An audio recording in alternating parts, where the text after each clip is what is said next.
The mainstream media is in love with the Kamala Harris-Tim Walz ticket, even though Harris has yet to do a major interview with a journalistic outlet. Amazing. President Biden did, however, submit himself to scrutiny from an interview a few days ago with CBS, and it did not go particularly well at all, raising the question of whether Biden is capable of making it through to the rest of his term and finishing it out.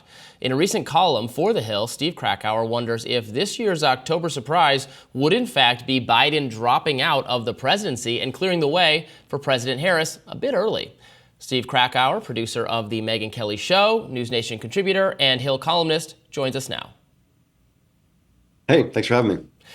Yeah, thanks for being with us. So, you pay close attention to the tone of the media coverage of presidential politics, same as I do. I've found it just fascinating how the switch from the incredibly critical of Biden to the point where they, played a strong role in forcing him to drop out of the presidential race to this coverage of Harris Walz that is like Obama reminiscent in how favorable it is, without her actually, doing much to play ball with the media. She's not in conversation with them. She's not putting out policies. She's changed her mind about things via representatives speaking on her behalf. And yet she still commands their loyalty. Oh yeah, compare it to Obama in 2007, 2008. At least it was a much more substantive reason for them to go all in on Obama. I mean, he was completely compelling. He was the new thing. I mean, this is much more vibes based than that was. The coverage is the same, but it's they're trying a whole lot harder to make it happen here. And I think, I write a lot about media bias, and I'm critical of the corporate media in a lot of areas.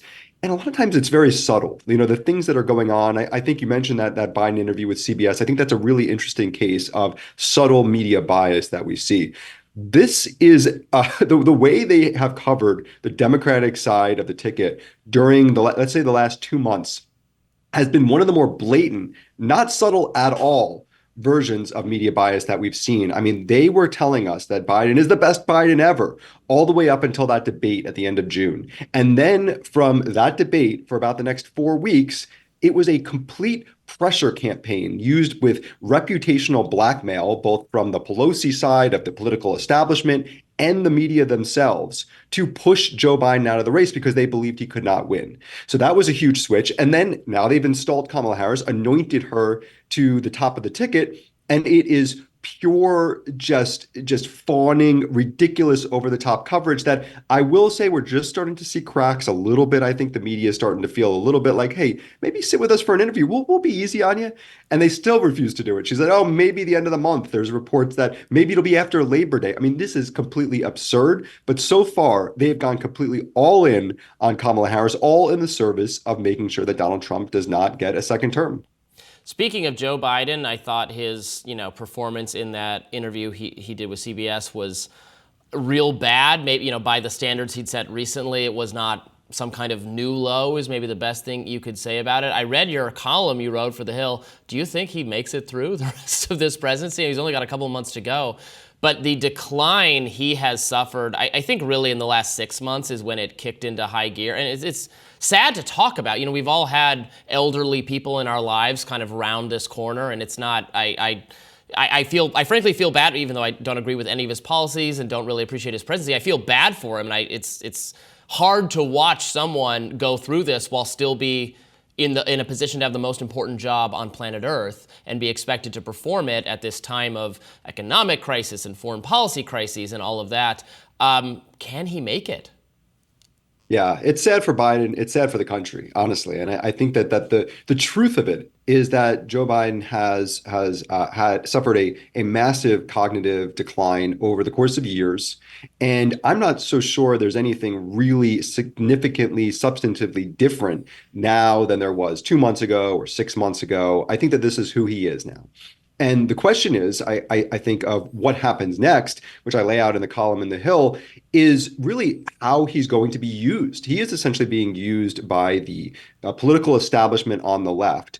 At first, it was a conduit to win in 2024. Who knows what would have happened if the debate never really went down the way it did, if it never happened at all, and he won. I'm not so sure he would have lasted more than a few months in the presidency at that point before he was swapped out for Kamala Harris anyway.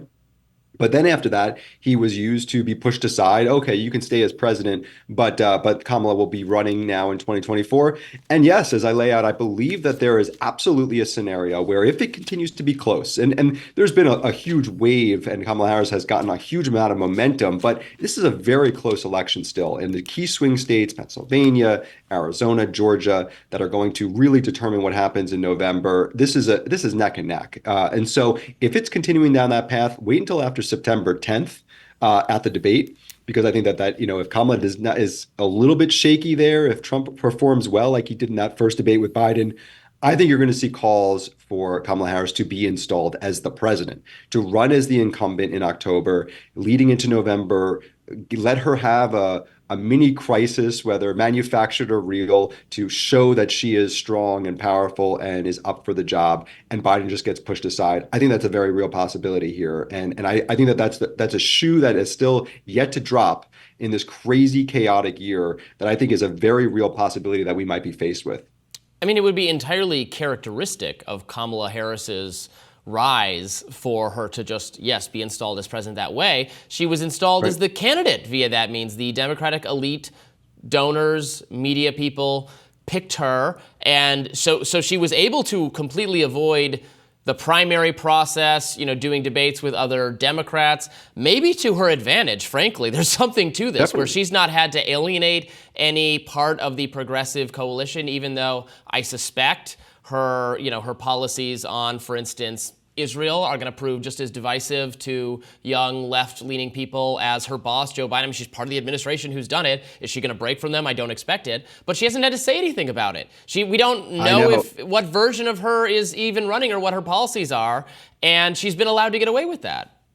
Yeah, and Robbie, I mean, I think the Kamala coronation that's going to be happening next week in Chicago at the DNC is going to be one to watch. But I think that we've already started to see a little bit of what may be happening as well outside, which is the protests. And there is going to be major efforts, I think, to not just allow this to happen, mainly from the progressive side of the left. But I will say, it's so funny. I saw a post on X from Ben Smith of Semaphore yesterday talking about how this is a new model for how we should be doing elections. Really condensed. And he did mention, okay, maybe we condense all the primaries right before the convention so it can kind of lead up to it. But this is a new model. It's great for Kamala Harris because it involved zero scrutiny. It allows her to really take her time when it comes to, and I'm being very kind about it, take her time when it comes to announcing what her policies are. Her website, which has been in existence now for nearly a month, has no policies on it at all. And you can buy lots of merch.